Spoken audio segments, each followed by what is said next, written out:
There has been a lot of concern in the province over the past few months about drug-related deaths. A lot of talk about 11 deaths related to drugs in July and August. The RNC has been warning about fentanyl in the illicit drug supply. Families have taken to the steps of Confederation Building calling for action. But what is the reality of the situation? We now know there have been 23 deaths, 17 involving cocaine.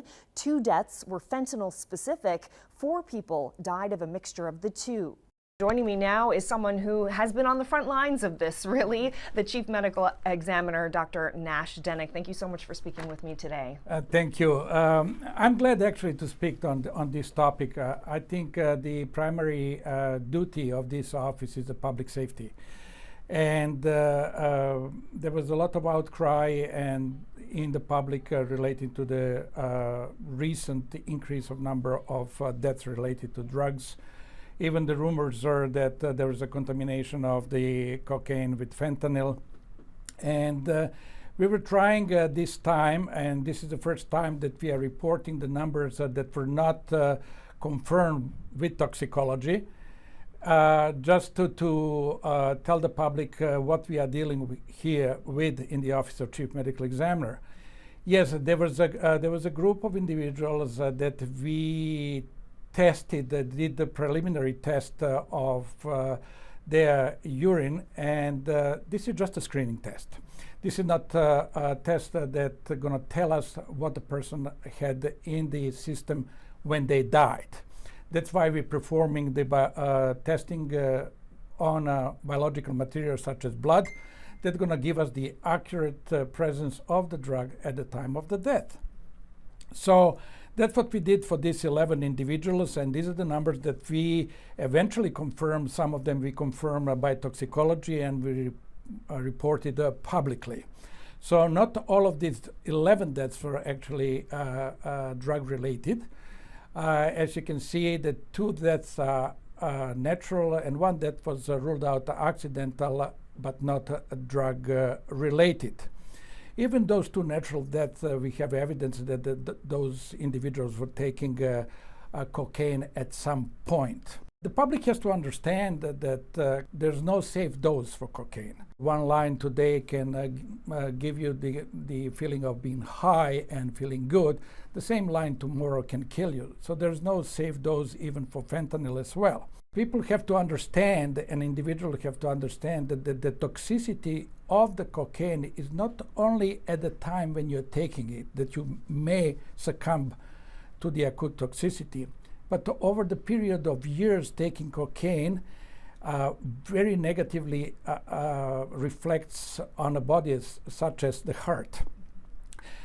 We see in the heart of the individuals those unfortunately ending up at our service where their blood vessels of the heart look like somebody is in their 70s and 80s years of age. So it's promote what we call atherosclerosis, or the hardening of the blood vessels, and subsequently giving the heart attack type of picture.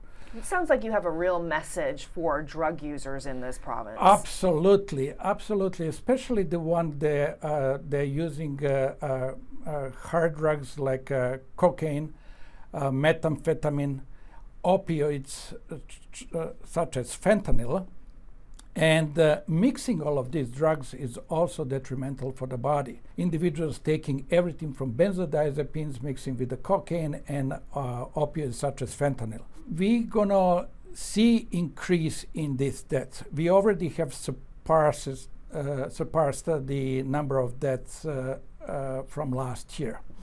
Last year we had 18 deaths cocaine related. We already have 17, and we still have a quarter of year to go.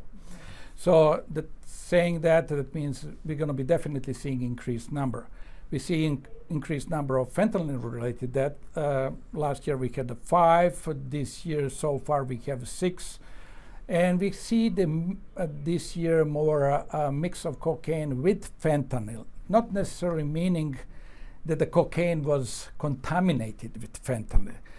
In my opinion, and based on my conversation with the police, which they haven't seen based on their drug seizure and testing.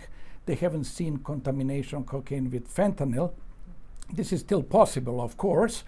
We believe that there is independent use or two drugs rather than contamination. Is fentanyl, because that's what we've been talking about so much in the news, is the concern about fentanyl in the illicit drug supply. Is fentanyl the main killer here of drug users, or is it cocaine? Cocaine is the main killer, and I stated all of that, and this is not surprisingly. If you look all the seizures in Canada, really it's 7,000 seizures, and cocaine is on the top of it. The second one would be methamphetamine, and surprisingly, we don't see many cases of methamphetamine, maybe a couple of cases of methamphetamine per year. And the third seizure would be fentanyl. But we also see the new group, they're called nitazines. They're 20 times more potent than fentanyl. And then they could be presented as a different type of medications that the people buying on the streets they don't know, and they're 20 times more potent than the fentanyl itself. So we only had a couple of cases in this province. We cannot be mixing the drugs. We cannot be drinking the opioids, even the prescription medications, with the other antidepressants, with alcohol. All of this can lead to sudden death. Well, Dr. Nash Denic, you clearly have a very strong message for the public. Thank you so much for speaking with me today. You're very welcome.